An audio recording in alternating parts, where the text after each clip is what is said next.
Hey everybody, welcome.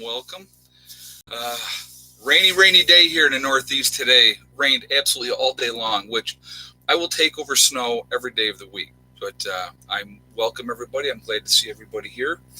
We're gonna have a good live stream tonight. I got a couple topics that I want to touch on, a couple of local things that I'm going to get into later that have happened around the country that I think are important, and we'll touch on those. But I think we're going to have a nice live stream tonight. We're going to talk about uh, off-grid prepping a little bit and that journey. So we're going to talk about that to start with, and then we're going to get into some other topics later. Okay. So anyway, I hope everybody's doing well, and I'm glad to see everybody here. I want you guys to remember this is a very family-friendly oriented channel.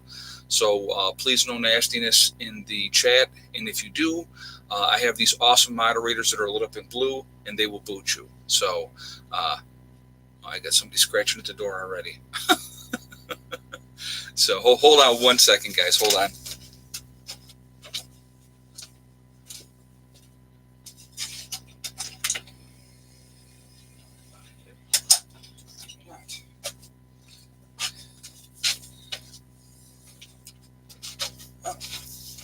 I guess not. It happens so often, maybe I'm hearing it in my subconscious now. All right, so anyway, we're going to talk about the journey for going off grid. What is it? What's it like? And what it entails, and what's it all about, and that type of stuff. Okay, so a lot of people want to make this journey. They want to go off grid. They want to go off, be independent. Try to set up their own little, place where their own little utopia, if you will. And so, a lot of people don't realize that, first of all, planning on doing it and doing it are two totally different things.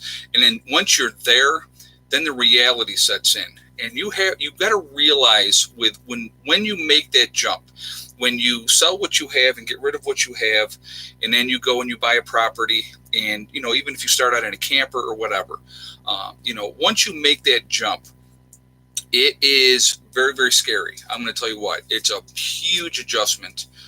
Psychologically, it's totally different than what you're used to. Usually within the first year, most people that attempt to go off grid, and it's more than 50%, are back on the grid within inside of a year, because it's very difficult. It's not easy. People think that it's easy. There is a lot of hard work involved with living off grid. If you're heating with wood, so you're either bringing wood in, you're burning it, you're getting rid of the ashes, you are stacking wood, you are processing wood. Even if you buy wood, you still have to stack that. Having some place to put that wood. So there's another thing for my list for this next year is a woodshed, getting a woodshed built so that I don't have to just tarp everything anymore. I'd like to get to that point. But again, that's another thing that I want to get done this next year. But again, so there's a lot to it. And that's just if you're heating your house with wood, okay? Having your own well and having to be able to, to collect water and stuff like that, how are you getting that in the house? So, you got to get the pumps, and you got to get the piping laid down. Do you have a storage tank that you're using? All those things come into play. And so, there is so much to it. And let's not forget about the speed bumps or road bumps that you're going to hit along the way. Life will continue on no matter what if you're doing the off-grid journey, okay? So family members are going to die. You're going to have people that are going to get sick. All kinds of things are going to come up that are going to try to derail you from what you're trying to accomplish, okay? So that's, that's one of those things that happen, and that's just normal everyday life stuff, but you can't let that discourage you. As you guys know, the day before we moved up here, I found out that I had cancer the day before. And I'm going to tell you what, that was definitely an unexpected thing, and it was shocking. And then I had to deal with that, and then, so we got moved up here.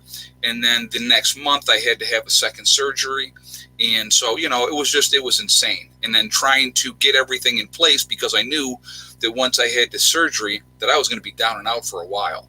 So, those are things that happen. That I called it a speed bump, I think, at the time, and I never forget, somebody was like, "That's quite a speed bump," but it is. It's something that happens. It's something that gets thrown in your way.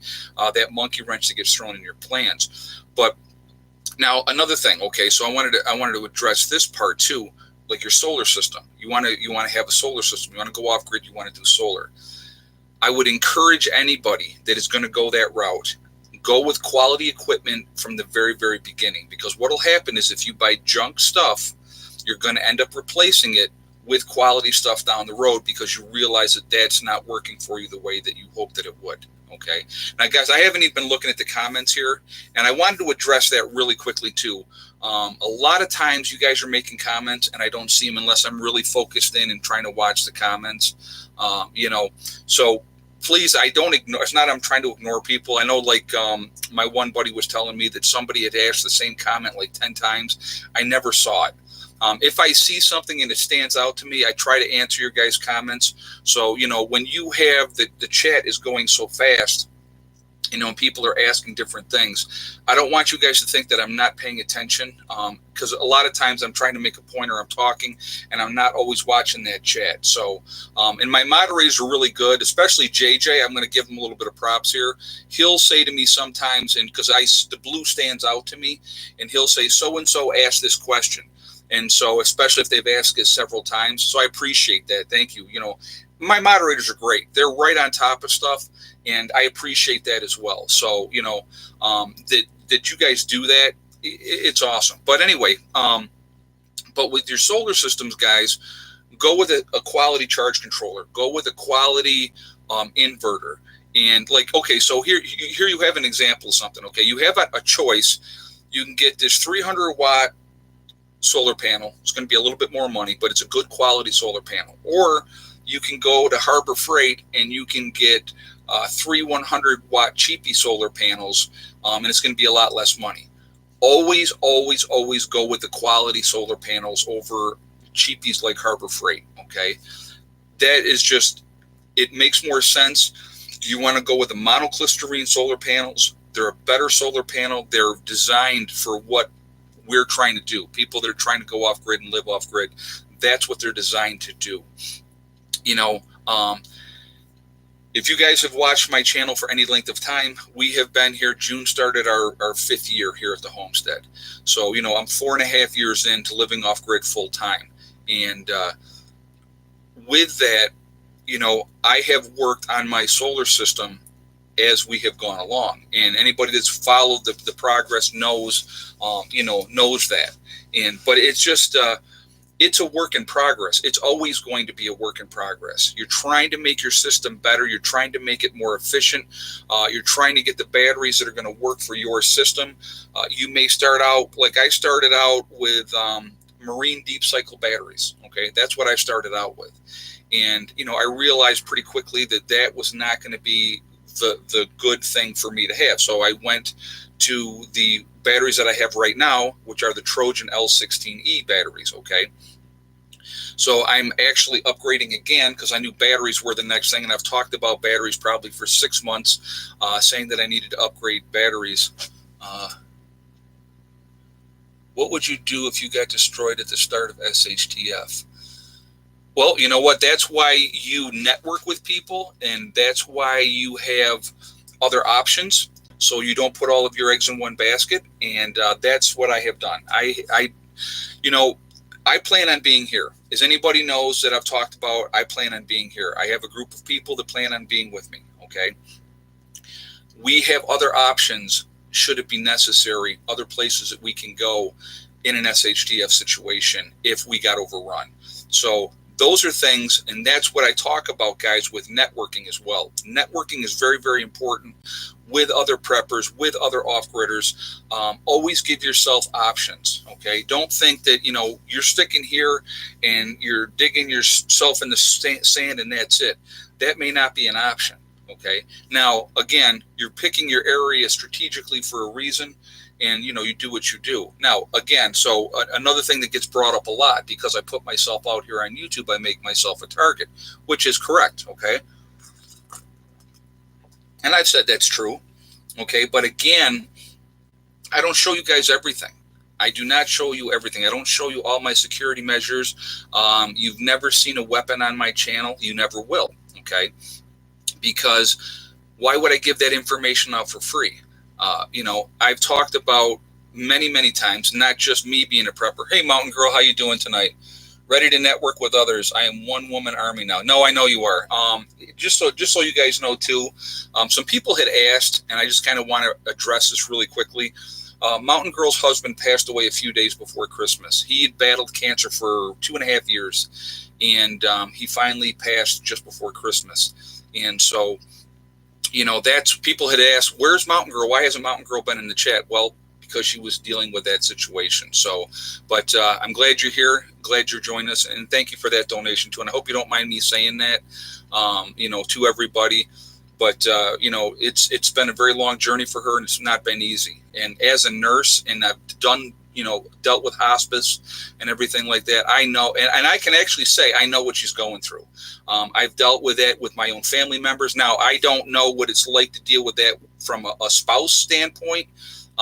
She was with her husband for many years, and so that, from that aspect, I don't know. But dealing with a loved one and dealing with somebody that you care about dying from cancer, I absolutely know exactly what that's like. So I'm speaking from that aspect of it. But she knows how I felt. I've talked with her, and I do that privately. I don't put all that stuff out on Facebook and stuff like that, because I just don't do it. So but anyway, so that's where her absence has been, and welcome back. I'm glad to see you're here tonight.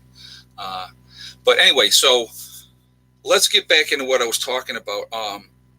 With getting good quality equipment is important, okay?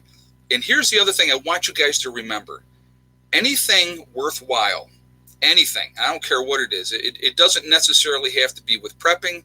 It doesn't necessarily have to be with off-grid. Anything worthwhile takes time.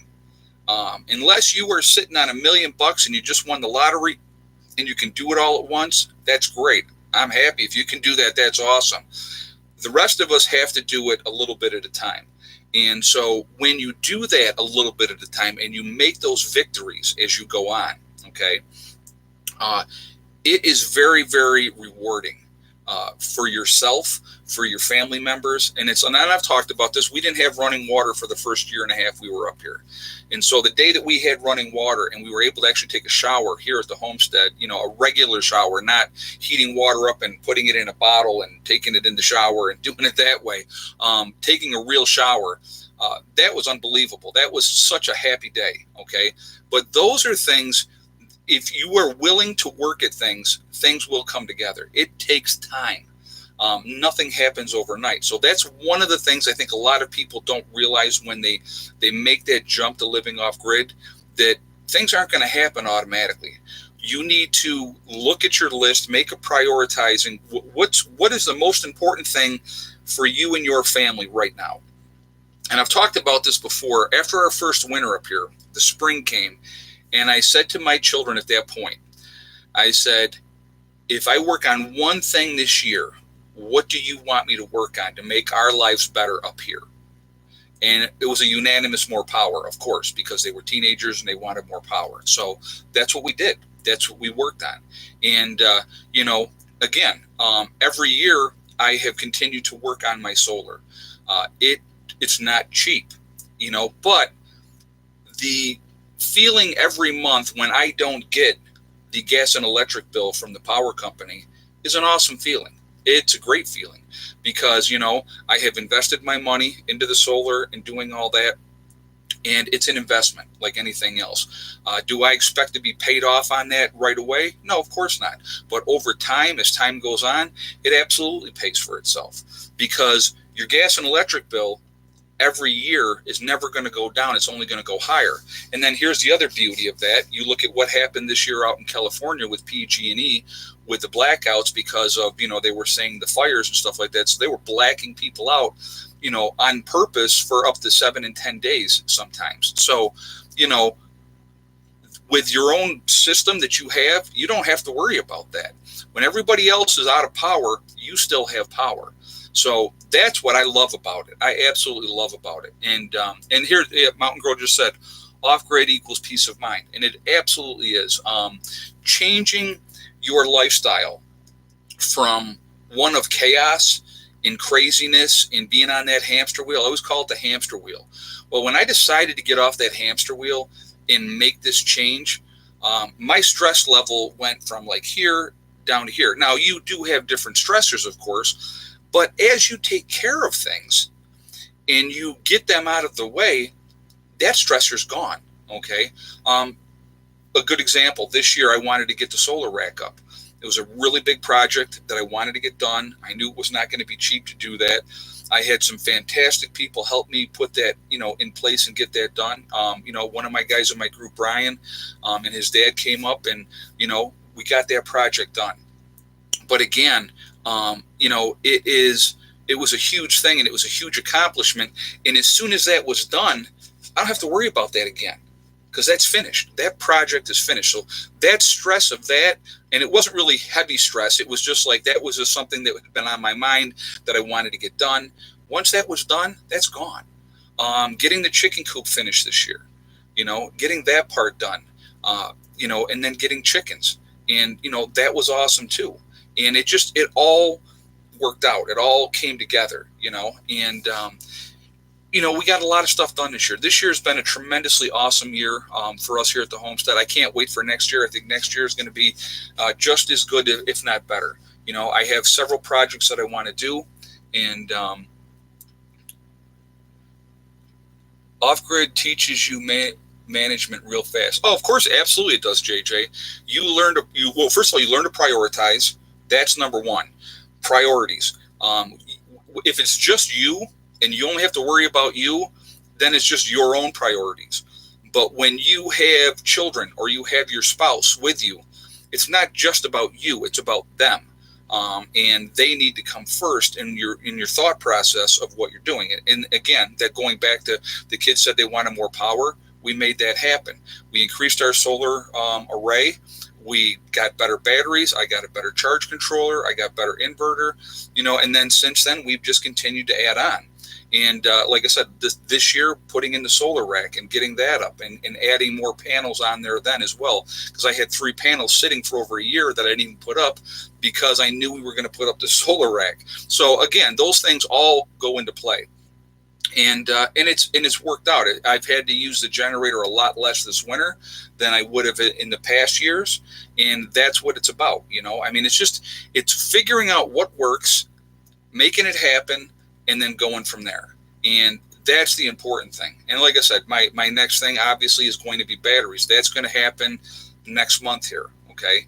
And I'm going to get into all of that when that all comes together, and I'll talk about that then, and I'll share all that information with you, and I promise. And it's going to be very, very cool. I want to try to get another building in here to make the battery room. I would actually almost like to get that in place so that we can put the batteries and everything in there and get it all squared away that way all at once. So we'll see how that all pans out. But anyway, it'll all come together. But anyway, there's projects that are coming up that's going to be awesome. And it's going to be fun. And as we make things happen, you start checking those things off that list. And that's what all you guys do. You should be doing too. Have your goals, make your list, decide what is your priority. And what's your priority for your family? What's your priority for what you want to get accomplished and all those type of things? And so just work on them. That is so, so important. And if you do that, it's amazing how things come together. I mean, this year, like I said, this year's been incredible.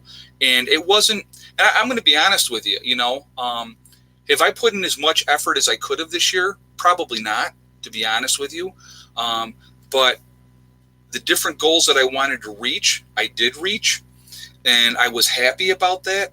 And then we got some stuff done also that I didn't expect to get done this year, So again, it's just figuring out what's important. What do you need to do to make your life better? And I'm going to tell you what, living this lifestyle and being off that hamster wheel is absolutely awesome.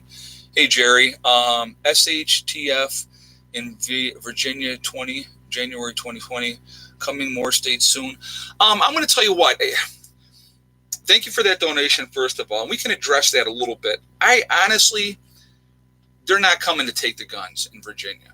It's all grandstanding. It's all people talking out of their wazoo. Because, okay, so let's say he calls up the National Guard. The National Guard are your neighbors. They're people that think the same way you do. Do you honestly believe that the National Guard is going to say, oh, okay, we're going to go disarm our own countrymen? I don't think that's going to happen. And I think a lot of people would refuse to do it, to be honest with you. When you already have a lot of the counties declaring themselves sanctuary counties for the Second Amendment, the governor will end up backing down. Mark my words on that. And if he doesn't, then he's a fool. I'll be honest with you. If he doesn't, he's a fool. You know, some fights you can win and some fights you can't win. And that's not one that they're going to win, meaning the government. Because, you know, there's a lot bigger fish to fry than taking away law-abiding citizens' guns. There's a lot worse things that are going on in this country that need to be addressed other than that. Why is that such a priority with so many of these politicians? I mean, that's what we need to think about. Why is that their priority? Why is it not dealing with the drug epidemic in this country, with fentanyl, with crystal meth, with heroin? Why are those not the priorities? Okay, which would make much more sense to me. Okay, again, now my stepson. Okay, and I went and had lunch with him, and we had a discussion, and I'll talk about that. And he was saying, you know, and I had brought up the arguments of why I think it's important to be able to have, you know, well, first of all, what part of do not infringe do people do not understand? Shall not be infringed. What part of that don't they understand? Number one. Okay. But he was saying, well, in his opinion, now he's 22 years old. Okay. He lives in New Jersey. He's in New York City a lot. His girlfriend works in New York City. He is a golf pro at one of the golf courses and, you know, locally there in New Jersey. And so he, you know, he's traveling around and doing a lot of stuff all the time. And he says, well, you know, I don't really see the need for a gun in the city. And this was his opinion. Okay.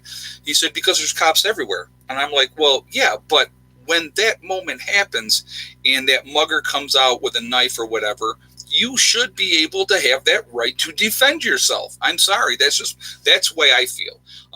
Again, he's growing up in a different generation and he's always torn. He says, he even told me this. He said, you know, I'm really torn because of growing up with you and you were so pro-gun. He says, but you didn't flaunt it. And I said, exactly. And that's how it should be. You don't need to flaunt it. You can have what you have and you can do what you need to do. So a great example, and we're going to bring this up really, really quickly. Down in Texas, another lunatic decides to go into a church and try to kill a whole bunch of people. And I don't know how much they'll put this out on the local news media because two church members that were legally carrying their firearms took care of this individual. So this person, he killed one person. Somebody else was in critical condition. And, you know, I don't know how many other people were wounded. I didn't see the exact number. But these two other parishioners that were at the church took care of that threat. What are they supposed to do? Hide under their pew and wait for the police to come with what is the response time? Okay. To me, that's a perfect textbook example of why we need to be able to protect ourselves. It's a perfect textbook example of that. If you are unarmed and not able to defend yourself from anyone who wants to harm you. Exactly. If you're unarmed, you cannot defend yourself. You cannot protect your family. And here's the best part about that. If they take away all the guns, guess what the criminals know? They know nobody has any guns. And so they can have free reign to do whatever they want without fear of being killed coming into somebody's house. I'm going to tell you what, out here in the country, we have very little crime as far as, you know, home invasions or people breaking into people's homes in the middle of the night when people are home. You know, people will still leave and whatever, and people will break into their homes then. Of course, that happens. But people don't break into somebody's house at night in the country. They don't do it. You know why? Because most people in the country are armed. And they know that if they break into that person's house, they're probably going to get taken out. Criminals don't want to die. They want to keep doing their criminal activity. So, you know, they're not stupid. So when you get to a point where you have disarmed the people to be able to defend themselves, now they have free reign. And to me, that's insanity. That is insanity, So that's my opinion on that. So I just, one headshot. That's what, Tubular Guy 9 said. Okay, that's what, yeah.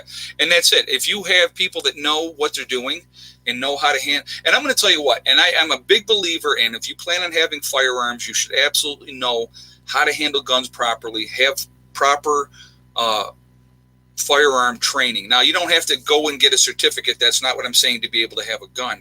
But I would encourage anybody that does have a weapon and is not very familiar with that weapon, take some courses, take some gun safety courses, learn how to do it the proper way. Learn, the things that I learned as a kid. When you have that weapon in your hand, you either point it at the sky or you point it at the ground.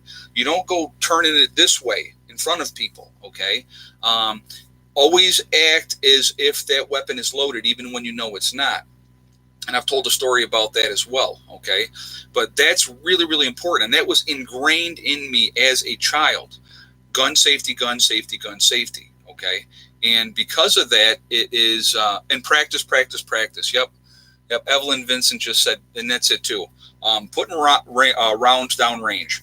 Learn how to handle that weapon, become familiar with it, be comfortable with that weapon. You may only have to use that once in your lifetime to defend yourself. But when that time happens, if you've had proper training, you know what you're doing, you've put those rounds down line, okay? You're going to be able to handle that situation and you won't panic. And that's important as well. So training is required for the license. Kevin H. just said that. Okay. Well, and that's fine. I guess it depends on what state and where you're at and stuff like that. I mean, I don't really know how it goes anymore, to be honest with you. But, excuse me. But anyway, so guys, if you haven't shot a thumbs up yet, I would ask. I haven't even asked yet, so I got rolling here talking. So if you haven't shot a thumbs up yet, I see we got almost 500 people in the chat, and we're at 180 on the thumbs up. So if you would do that thumbs up, I definitely would appreciate that. I wanted to talk about too, with prepping. So I talked about off grid a little bit and stuff like that, and I want to talk about prepping a little bit as well. And it amazes me that people that think because you prep that you're some kind of crazy person and think the end of the world is coming and all this type of stuff. Prepping is another form of insurance as far as I'm concerned. And a lot of people are like, and I'll get these comments quite a bit. I just started, I'm way behind. If you work at it methodically, like anything else, and you do it a little bit at a time, don't think that you have to all of a sudden overnight catch up and have 6 months worth of food in 3 weeks. That's not the right way to do it. Okay. Watch videos, figure out proper ways to store food. If you want to use Mylar bags, an oxygen absorber, 5-gallon food grade buckets with gamma lids, or however you want to do it, whatever you feel comfortable doing. Okay. Do that. Work at it methodically. If you say, okay, now here's a great example. Rice is so cheap. Rice is so cheap. A 50-pound bag of rice, you're looking at a little over $20 for a 50-pound bag of rice, okay? So go get that 50-pound bag of rice. With a Mylar bag and an oxygen absorber and a 5-gallon bucket, I think you can almost put 30 pounds of rice in one bucket, okay? Seal it up, set it aside, put the date on it so you know when you sealed that up and you packed it away. And believe it or not, you do that just very methodically, working at things. Have your list, your what I want list and what I need list as far as food goes, okay? Work on your staples first. Once you get your staples up to a certain level, okay, then you go, all right, what's next? So let's talk about, okay, so rice. You're looking basically per person about 100 pounds a year. So realistically, for $40, you can have enough rice very quickly to take care of one person, rice-wise, just rice, not everything else, obviously, for 1 year. So, or you got enough to feed 2 people for 6 months, and then you continue to break it down. I mean, however way you want to do it, excuse me, that's the way to do it.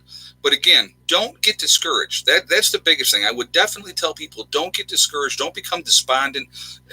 Don't give up. Work at it methodically. And I've talked about this, and even if you don't have a tremendous amount of money, if you do it a little bit at a time, it's amazing how fast things will build up and how fast you'll go, man, I can't believe I got that much food already. When you go shopping, 1 or 2 extra cans of whatever that you're going to eat anyway, and put that into a rotation. Put your date on it, okay? Put it on the shelf. The next time you go to the store and you get your normal stuff that you buy 1 or 2 more cans of something. And you would be amazed how fast that will add up. It's amazing. It absolutely is amazing. And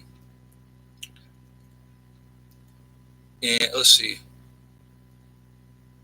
Ed, we understand, but does the New World Order? Well, you know what? It's hard to say what's going to happen. Do I think that there is a certain agenda out there? I'm sure that there is, okay? People that prep are definitely outside of the box. People that want to live off grid are definitely outside the box. But to me, I look at it like, people will look at us like we're insane. Oh my God, these preppers, these off-gridders are crazy, okay? To me, I look at it like they're crazy for not being ready. And here's the best part. And I've talked about this before. SHTF doesn't necessarily mean the end of the world as we know it. SHTF could be something that affects you personally in your life, something that's going to affect you directly. Loss of a job, sickness, death of a breadwinner. Those are SHTF events for you. In your town, it could be the local plant closes in your town and 500 people just all lost their jobs at the same time. Now you have 500 people that need to go out in a very saturated work market and try to find jobs. That's an SHTF event that would affect you directly if you were out of work and trying to find a job at that point. So those are things that are SHTF events as well, okay? Do not post what arsenal you have anywhere online. Exactly, JJ. Never. Never let them know what you have. I think of prepping like I do guns. It's like insurance. It's there if you need it. Exactly, Mountain Girl. You're 100% right, and I agree with you 100%. I would rather have it and not need it than need it and not have it. And that's kind of my philosophy, and that's kind of what I've worked at. And, and I have a long way to go for what I want to do, accomplishing to be ready here.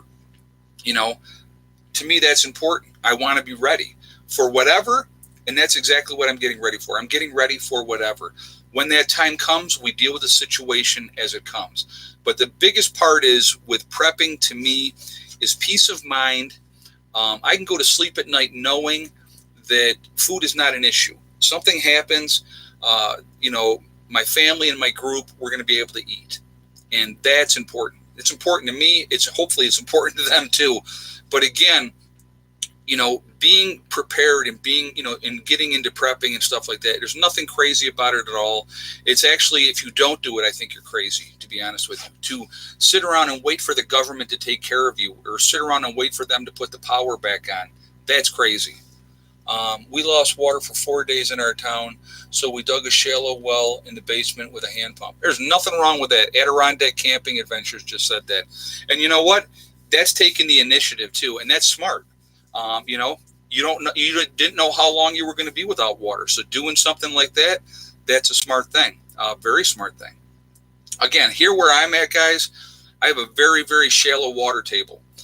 We have springs all over the place. When we dug the trench for the solar rack, I hit a spring, and so I developed that, and that's where that one pipe is out of the ground, because I figure, well, it's there. I know that spring is there.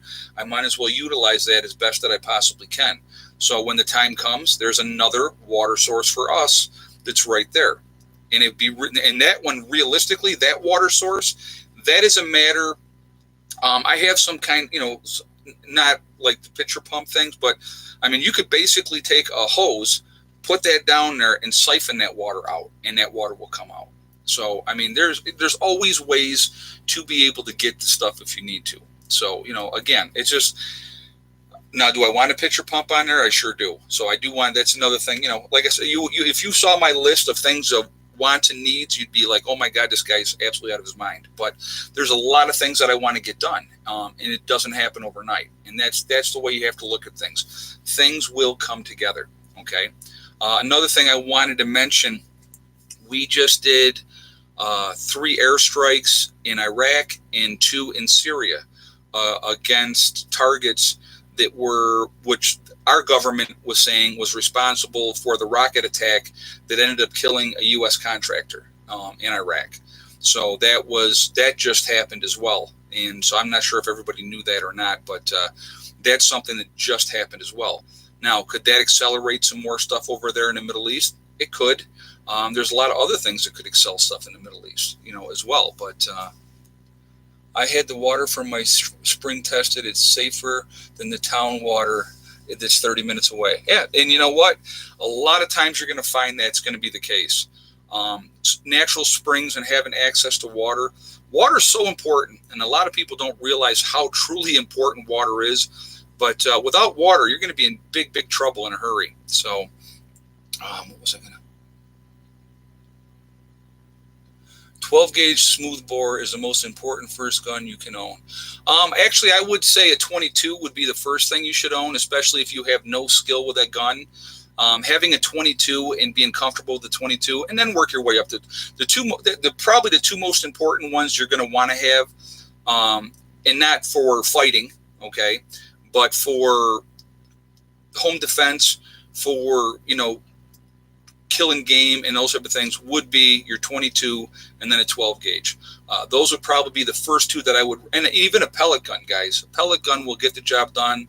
Squirrels and birds and stuff like that, they will absolutely work with that as well. So really good to have.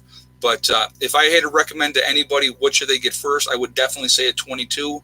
The ammo is very, very cheap. You can go in and you can get, all kinds of practice with that. And then you work your way up and you get yourself your 12 gauge. 12 gauge is absolutely important to have, especially home defense. That's really important. At 22, 12 gauge, and one high power rifle. Yeah, exactly. And I can't disagree with that. But like I said, if you had to go first, second, and then third, first would be the 22, then the 12 gauge, and then something with a little more kick to be able to handle things. That's all I'll say about that. But can you eat certain tree bark? Absolutely, Schmitty, you sure can. You can take from a pine tree. You can actually take pine needles from a pine tree. A lot of vitamin C in that, okay? People, a lot of times when they were starving in World War II and different times, they ate tree bark. That was one of the things that they ate to survive. So,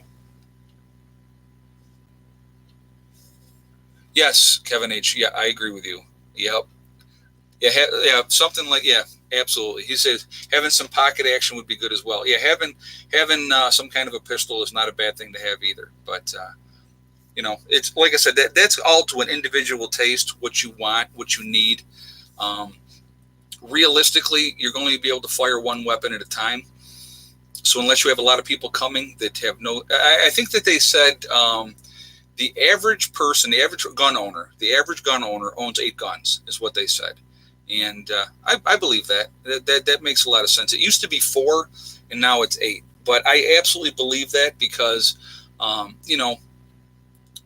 lot of people, either you do or you don't. Either you're into it or you're not. And that's kind of the weird way it works. And but again, yes, John Fort Wagner, I think he's the inner bark, he said, of the tree. You don't want to eat the outer bark. You want to eat the inner bark, which is softer. You're right.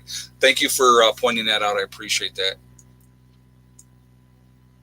You can make an antiseptic from boiled red oak bark. Actually, too, with the willow tree, the bark and stuff from the willow tree, that's what they use to make aspirin. So that can be used as an excuse me, as a way to do that as well. So.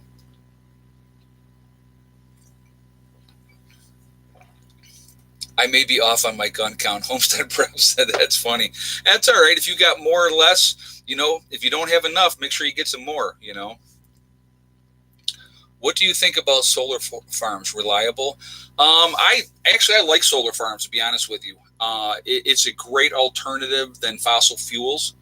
I absolutely think that it's a good way to go. We need to be doing more solar, but it needs to be controlled by the U.S., not foreign countries. I think I've talked about this before. We have a lot of wind turbines down in our area, down this way. especially more south of me where it's a little bit higher elevation. A lot of wind turbines down there, and it's all owned by a Spanish company from Spain.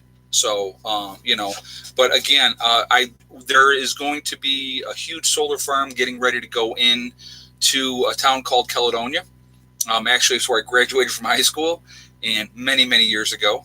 And there's some people are up in arms about it, and some people are embracing it. But to me, I think it's a good thing. I definitely like the idea of the solar, farms, because, like I said, we need to have, instead of nuclear, where what are you going to do with all that spent radiation waste? With the solar panels, you put them up there, and you can, they're in 30 years, they're still going to be producing. So, and you can walk around in that solar farm, and you're not going to be poisoned. So, those are good things. So I absolutely think it's a good way to go. We need more of it, a lot more of it. And it's starting to pick up more. Like I said, it depends on who's controlling it. That's what I would be really curious of. Like I said, I personally, as you guys know, I am independent. I am not grid tied. I have no intention of ever being grid tied. They are not going to own me. They're not going to control me. They're not going to tell me what I can and cannot have with my solar system. So that's why I don't go with that. I have an independent system, and I don't care if I was making too much power and it was getting wasted. I don't care. I'm not going to get involved with the power company in that, because again, then they don't want you to have batteries. So that way when the grid goes out, your power's out too. So, no, that's not why I have solar. I have solar so that when the power goes out, I still have power. Better for the environment, but you still have to pay that way. Oh, absolutely. You're always going to have to pay. But the thing is, again, if you can do independent solar for yourselves, even on a small scale, guys. So think about this, and this is just going to throw this out there. So you were whatever town, and you got a couple of solar panels that you can basically set outside whenever you want. So you got your own little bitty system. You got a couple of batteries, okay? You got a charge controller. You got your inverter. Power goes out. There's a ice storm or whatever. So you take your little power, your solar panels, and you get them out there. You have enough power maybe to run your lights, maybe to charge up your cell phone, to charge up your laptop, and those type of things. That can be the difference of knowing what's going on and not knowing what's going on. Making sure that you can kind of have something that you can use. And again, if you expand that and make it bigger and you'll go with a bigger solar system, again, that is totally up to you. A lot of people in suburbia, you will see solar panels in their backyards, solar panels on their roof, on the south side of the roof. There's nothing wrong with that. And I absolutely,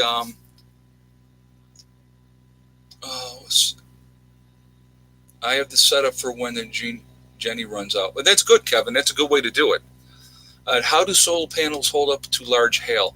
You know what? I haven't had to deal with large hail up here, so I can't give you an honest opinion. If you are in an area that does have large hail that can come through, I would absolutely encourage you to get plywood and have that ready to go up and over to protect your panels. In that time, if you think that hail's coming, that would definitely be a smart way to do it. Like today, okay, so it rained all day long here at the homestead. I mean, all day long. I pulled in, I think, 0.5 in solar for the whole day, which is nothing, okay? So right now, even though you can't hear it, my generator's running.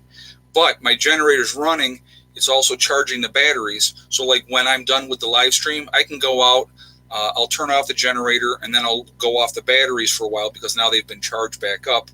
And then maybe later I'll have to run the generator again. But, that's what I have to do because of, it is what it is. And that's part of it. That's why I'm upgrading my batteries so I can get a better battery bank so that if I have 2, 3, 4 days in a row with no sunshine, that I can still have enough power in my battery bank. And that's important. Having enough to get you through those periods like today, like I said, it rained all day long. It's supposed to rain a good part of tomorrow as well. And one thing I will say about that, I am very, very happy it wasn't snow, because if we'd have had it snowing all day long, we would have had a ton of snow up here. So very, very fortunate that it's come down as rain. Real happy about that. But every day, like now, I mean, we're in winter. So every day that we get closer to spring and we don't have snow, that's a good day. So, solar panels can take a beating from hail. Yeah, but I'm trying to think, Trevor, if it's really, really heavy hail.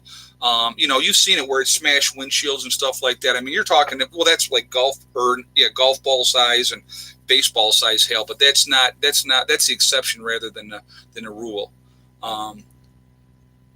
Let's see. I've seen hailstones so big as baseballs. Okay. Yep. Kevin H just said that. Yeah. So again, if you are in an area that could possibly get hail the size of baseballs, I would absolutely encourage you to have some kind of plywood, 3/8-inch plywood that you could put over the top of your panels to protect them. And that would be a smart way to do it. Who supplies my internet? The internet, I have the local company. It runs right down the road. You've seen the power lines in front of the house. And so I am hooked in with my internet from them. And so I have a higher speed internet. And that's the only thing that I am hooked up to. And so that's the only thing that I use as far as grid goes. But again, when I shut my power off, all that turns off too. So, it works out. I mean, it's worked out really, really well. I live off grid in Ontario. There has been no real sun for 5 days. Running the Generac tonight to bring up the batteries to full. Hey, there you go, Chris. Chris Hawksford. Yep. And that's the way you got to do it. Depending on what part of the country you're in. I mean, you're up in Canada. You're in Ontario. Okay. I'm in New York. We know that in our area where we live, in the wintertime, we don't get a tremendous amount of sunshine. That's just the reality of it. Thank goodness we're past the winter solstice now, so the days are starting to get longer, which is awesome.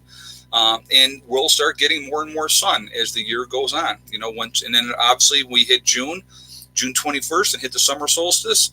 That'll be the peak. That'll be the longest day of sunshine for the year. So you have to set up your solar system for the wintertime, not for the summertime. What I have right now, the batteries that I have right now, summertime, I'm good to go.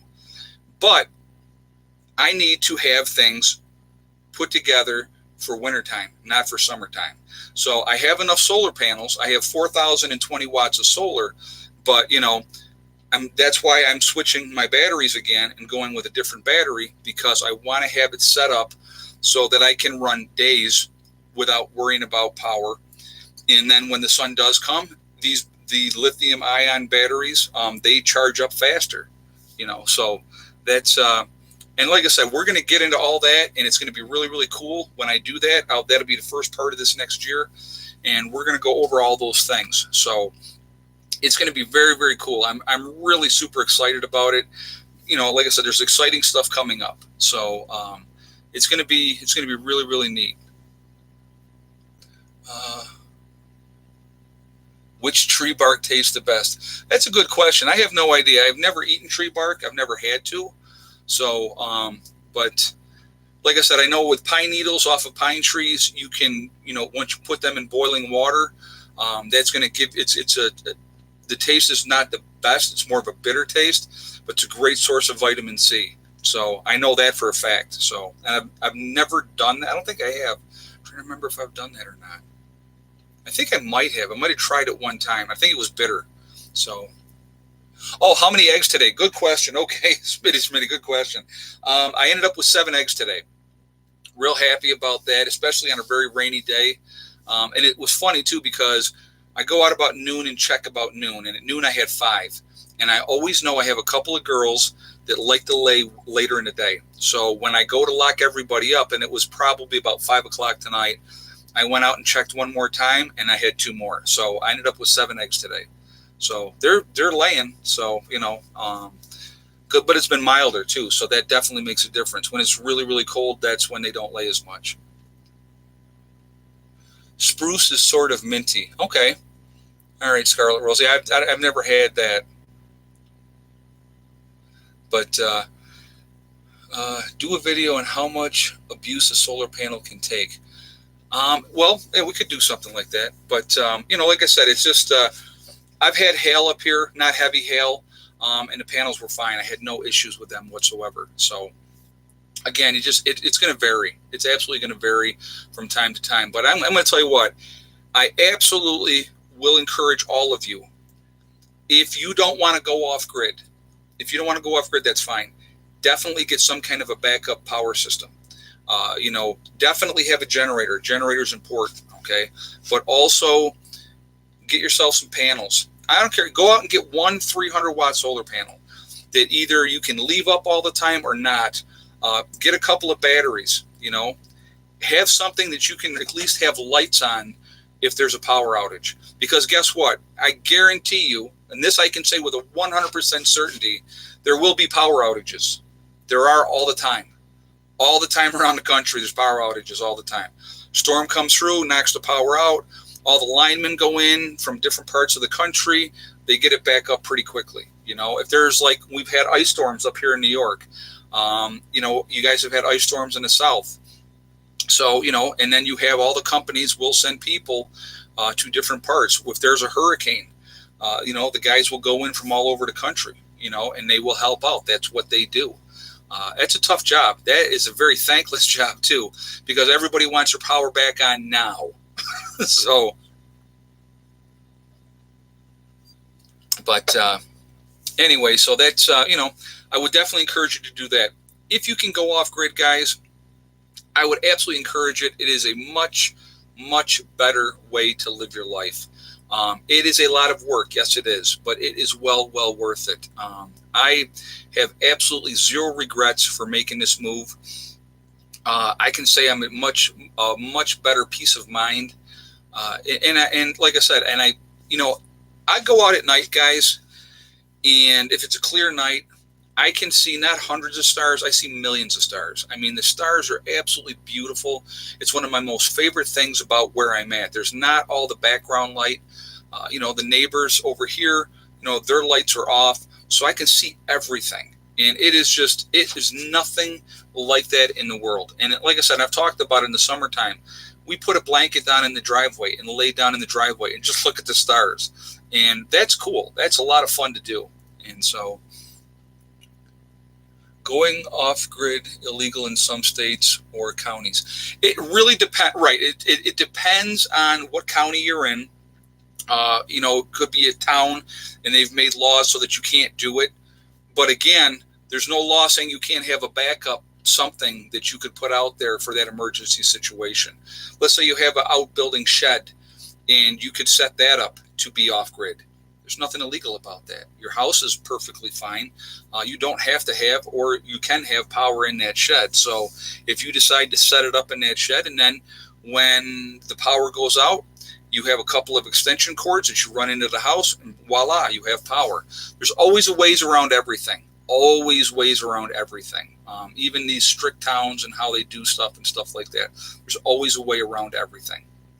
And like I said, if you have to keep your panels in your garage, that happens. I mean, then you bring them out when the time comes. So, let's see. I use a folding panel so my power goes wherever I go. The Maverick Prepper said, you know what? And that's not a bad thing to do either. That's a very smart thing to do as well. So there's nothing wrong with that either. Guys, if you haven't shot a thumbs up yet, I've only asked, I think, one time tonight. I'm slacking. Sorry. So if you haven't shot us a thumbs up yet, if you would do that, that would be great. I would say, too, if you are not subscribed to the channel, please do so. Make sure you hit that bell icon as well so that you get all the notifications. Like I said, I'm on here 3 days a week. I live stream 3 days a week. I put videos up every single day. So, I've talked about this a lot, too, and I'm going to mention it again. All of you out there, you motivate me beyond you have any idea how much you motivate me to continue to keep getting things done and to keep working and to make things better here, because it's like, you get days, we all get days where I'm like, I'm not doing squat today, but if you, with the encouragement that I get, and I get a tremendous amount, and there's negativity too, of course there's negativity, but here's the thing with negativity. Let's talk about negativity for a second. When you have people that are unhappy with their own lives, a lot of times, what they do is they attack. They're either jealous for whatever reason in their own mind. They feel that they're disrespected or whatever in their own mind, you know. And so you're going to have that happen. So you're going to have people that are going to be jealous. Like I said, they're going to be envious of what you're doing, you know. But it's not about that. It shouldn't be about that. You know, that should just encourage them to make those moves for themselves. But a lot of people, they'll never do it. So, but anyway, with that negativity, unfortunately, it's out there, and it's always going to be out there. You're going to have people that are going to be negative. The best thing you can do is get those people out of your life as fast as you possibly can, because all that does is drag you down, and it hurts you. And like I said, and I've talked about this a lot of times, guys, I don't have the time or the energy to waste on that nonsense. I get a lot of negative stuff. I'll be honest with you, a lot of negative stuff. What I do is I go in, I block them, I remove the comment, and they're gone. And I dismiss it right then and there, because I'm not going to feed into that, because that's what they want. They want you to feed into that. And so it's just, it's a waste of time, because they're got whatever going on in their own life that they're miserable about, and they cannot stand to see somebody be happy. I think it actually, honestly, I think for some people, it causes them physical pain to see somebody be happy, as crazy as that is. And so they want to try to bring that person down. You think about this, okay? Think about different Hollywood actors and stuff like that, and how people treat them. They put them up on this huge pedestal, right? The only thing people enjoy more is seeing somebody hugely successful like that. And I'm talking these guys like a Brad Pitt, okay? Hugely successful actor, making a ton of money. The only thing they like better is to watch them fall. They love it. And I never could understand that. I just never got that. They absolutely love it. They thrive on it. They can't wait to watch somebody just destroy themselves. You look at all the different Hollywood actors and actresses with drugs and stuff like that have destroyed themselves. And it's unfortunate, and it's happened a ton, you know, and people love it. They can't get enough of it. To me, it's like, I want to encourage everybody. That's what I want to do. So anyway, at this point, what I want to do, I'm going to ask one more time here for a thumbs up. We're at 380. Got to get it over 400. So if you haven't given me a thumbs up yet, if you would do that, that would be great. Okay. So the second thing, we got to do it because it's that time of the night. We are legion because we are many. And not like the biblical legion, like the bad legion. We are the good legion. We are so many of us off-gridders and preppers out there. We can work together, and we can be a huge team, and we can make a difference. And I think that that's really important. So where is everybody from tonight? Where is my family? You guys are. That's what you are. You are my family. Where's all my family? Where are you guys all from tonight? Western Massachusetts, California, Central Indiana, Kent in the UK. Very nice. Now it stopped for a moment. Okay, there we go. Northern Utah, Syracuse, New York, Mobile, Alabama. Now it's rolling. Illinois, North Carolina, Central Florida, Central Valley, California, Ohio, California again, New York City, Long Island, New York, very nice. Florida, Iowa, Chicagoland, Massachusetts, Arkansas, Maine, Orlando, Oregon, New Zealand. We have Iowa, North Carolina, Pittsburgh, Pennsylvania. We have Southern California, Oklahoma, Alaska. Very cool. Love to get up there someday. Indiana, Texas, North Carolina, New Zealand. Let's see, Maryland, Minnesota. Let's see, New Mexico, Connecticut, Southwest Minnesota. Up in Canada, we have Georgia, the Netherlands. Very nice. Minnesota, South Carolina, Montreal, Canada. Very nice. In the military deployed. Thank you, brother. Appreciate what you're doing. Minnesota, or sister. I don't know if you were man or woman. Sorry. Oklahoma, Oregon, Louisiana. Very nice. Georgia, Mississippi, Illinois, Madison, Minnesota, Rhode Island, Wisconsin, D.C. Very nice. Illinois, Oklahoma, the Netherlands, Connecticut, Ladysmith, Virginia, Ohio, Southern California, South Dakota, Utah. So, guys, we are all over the place. We are all over the country. We are all over the world. We are this huge, huge family, this huge network of people.